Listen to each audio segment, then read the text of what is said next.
Chapter 10 June 14th, 2033 Seattle, Washington, USA 70th floor, Eleni Building Negative 34 degrees Fahrenheit 0820 hours. A yip sounded from the stairs as Gino shoved the door open. What? Hillary rushed past Gino into the stairwell and found what we all expected the least, a tiny golden retriever puppy that had evidently been huddled near the door. Gino, you fucking ape! You just about killed this little baby. Hillary was in a swatting mood, ready to hit Gino for anything and everything. I had seen it before, and it was always mildly hilarious. Hells, I didn't know he was there. Out of my way, you dwarf. You think you'd be more aware of small creatures. Now that's just rude, Hillary. Oh, like being hit by a door when you're just trying to huddle for warmth? Gino stuttered for a moment before falling silent.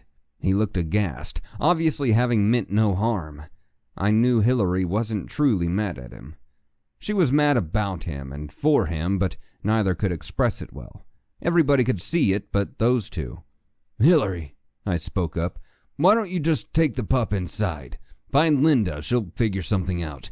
The kids will probably mob the poor Bab with too much love, so try to be a bit discreet, yeah? Hillary looked at me for a moment. Poor Bab. You've been spending too much time with Jessie, she shot at me. Probably true. You okay with taking care of him? Give him a good once-over. I don't know how the little guy stayed alive in the cold. His coat isn't very long. Hillary nodded and started back. The poor shivering pup was clasped firmly to her bosom, trying to burrow deeper into her coat. She hustled past, opening the door and disappearing beyond. All right, folks, let's get started. I'm sure she'll catch up in a moment. Gino nodded, then stuck his head beyond the door as if listening.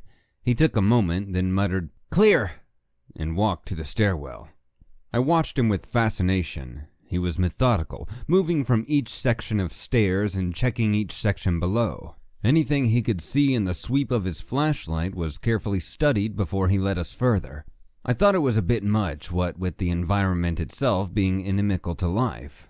Hey, Gino, you think you could speed it up a bit? It's been 15 minutes and we've only gone 5 floors. Hillary caught up with us at that point and gave me a look. I wasn't exactly able to decipher it before she hustled past me on down to the front of the group. Then I heard her speak up. Gino, this ain't no airsoft tournament. She said it like tournament. Hurry your ass up so we can get down there. We'd like to do that before we all freeze. Gino shrugged, though I could really only see the action from his flashlight bobbing up and down. We had determined that only 2 people needed their flashlights on at any given time to save battery. He had the lead, with Hillary immediately behind him. Larry was the hulking shadow in the middle, followed by Tracy, and I brought up the rear. Gino finally sped up since the concrete stairs weren't slippery. Initially, progress was good. We would test the door on each floor. The majority couldn't be opened due to the cold. The door on 63 opened, and we swept it. The office doors had failed to open, state like our own. The offices were well used but showed no recent activity. We continued to test doors as we passed each floor.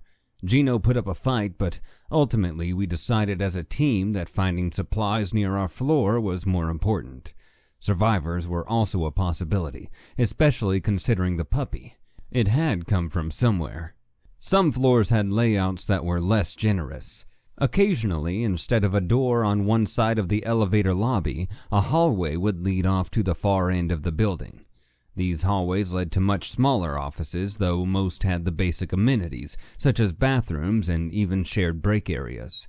We tried to never take too long on any one floor, just making sure to check for survivors. Any supplies that might be useful were written down by Larry in a little notebook. I failed to notice it initially, but he would note anything of interest as we passed by. He kept us on track. The first 20 floors went by in 30 minutes, including the time Gino spent lollygagging. Our pace increased a little after a short rest. We continued down the stairs, checking doors.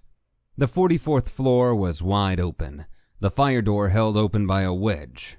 We scoped it out to see if anybody was still around. We found a massive frozen puddle in one hallway leading out from the central lobby. The door had frozen solid as the water continued to pour into the office and the temperature inside the building fell. Most of the windows on that floor were entirely gone, with a biting wind ripping through the hallway. Many floors that we investigated were like that, simply open to the ravages of the elements. We investigated a few more floors as we descended, but nothing of much use had been discovered. The doors lower in the tower were often already open or warped out of shape.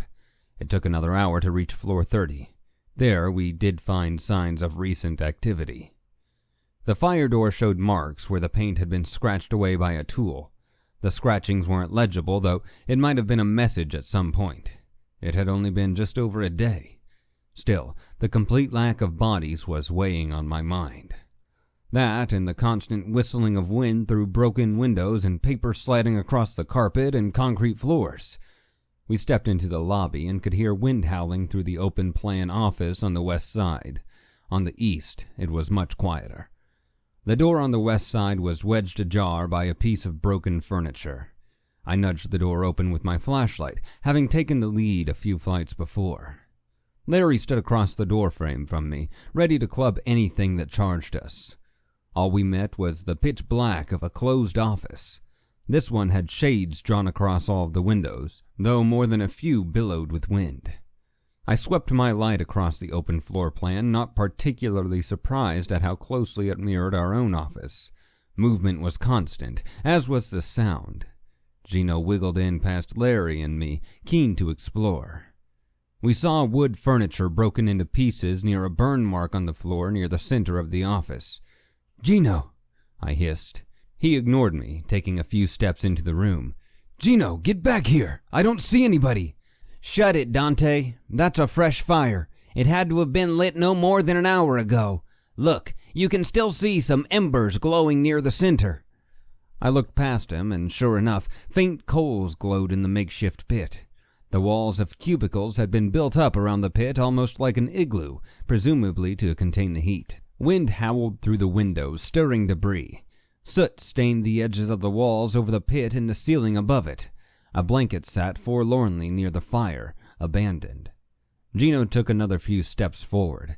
As was always the case, Hillary elbowed her way past us at the door to join Gino in the office. A massive gust of wind shook the building, causing metal to groan quietly. I stepped through the door, though I stayed near it for a quick escape. Something felt off about the room. People had been there recently, but were completely absent by the time we arrived. The more I thought about it, the more certain I was the puppy had come from here. It had survived the extreme cold somehow. Larry joined me, and I heard something in the floor groan again. I kept panning my flashlight around, trying to see if there was any clue to where the people had gone. Something caught the corner of my eye. I looked over and saw paper flitting around the door to one of the enclosed offices, this one being the northern office. The building rumbled again. A ping sounded, though it was more felt through my feet than actually heard. I looked over at Gino and Hillary as they advanced on the igloo of cubicles.